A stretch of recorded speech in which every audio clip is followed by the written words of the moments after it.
Bonjour à tous.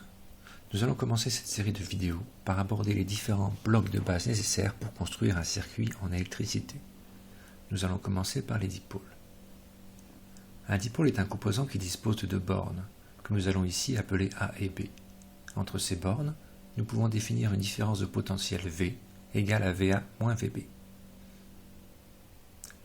On la représente par une flèche qui va du point B au point A. Le dipôle est parcouru par un courant I. Nous pouvons voir qu'il y a deux choix possibles pour définir son sens. Ainsi, nous pouvons décider que le courant est positif s'il va de B à A, dans le sens de la flèche de V, ou de A à B. On choisit de donner un nom à ces deux possibilités. La convention récepteur, où I est positif dans le sens inverse de V, et la convention émetteur, où I est positif dans le même sens que V. À chaque dipôle, on peut associer deux grandeurs électriques, la tension à ses bornes V et le courant I qui le traverse. La relation qui les lie est appelée la caractéristique courant-tension. Par exemple, dans l'exemple qui s'affiche, on a V égale à 10I. Cette fonction permet de lier U et I et caractérise chaque dipôle.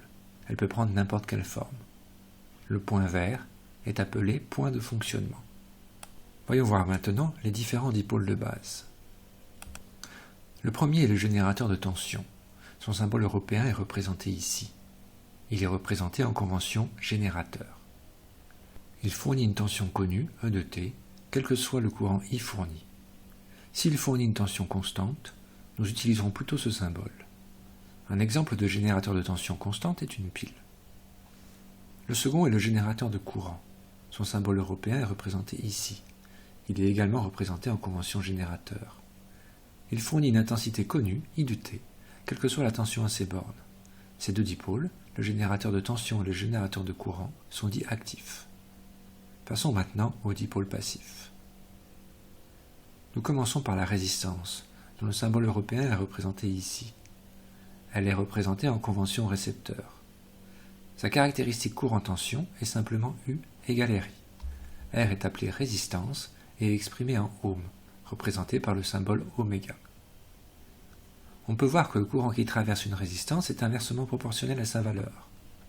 Par exemple, pour une tension constante de 1 V, une résistance de 10 ohms sera parcourue par 100 mA, alors qu'une résistance de 20 ohms ne sera parcourue que par 50 mA.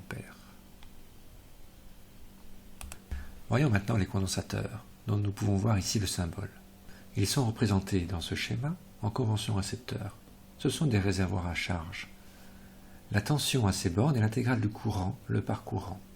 Le V0 permet de prendre en compte les charges présentes dans le condensateur au début de l'expérience, quand T vaut 0. Cette formule peut également être mise sous la forme I égale C dV sur dt. C est la capacité et s'exprime en farad. Nous pouvons observer, grâce à la seconde formule, que lorsque la tension ne varie pas, nous avons I égale 0. Le condensateur se comporte comme un coupe-circuit. Pour vous aider à vous rappeler de la caractéristique courant-tension, vous pouvez imaginer un récipient de contenance C. Il a une hauteur V0 au début.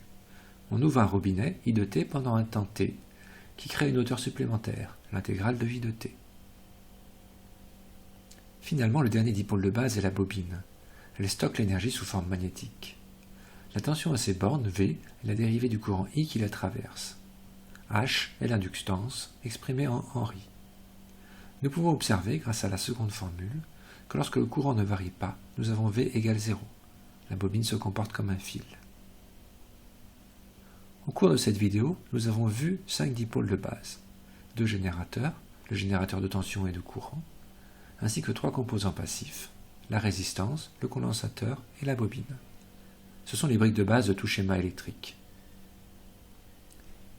Pour finir et pour rappel, une tension s'exprime en volts, une intensité en ampères, une résistance en ohm, une capacité en farad et une inductance en Henry.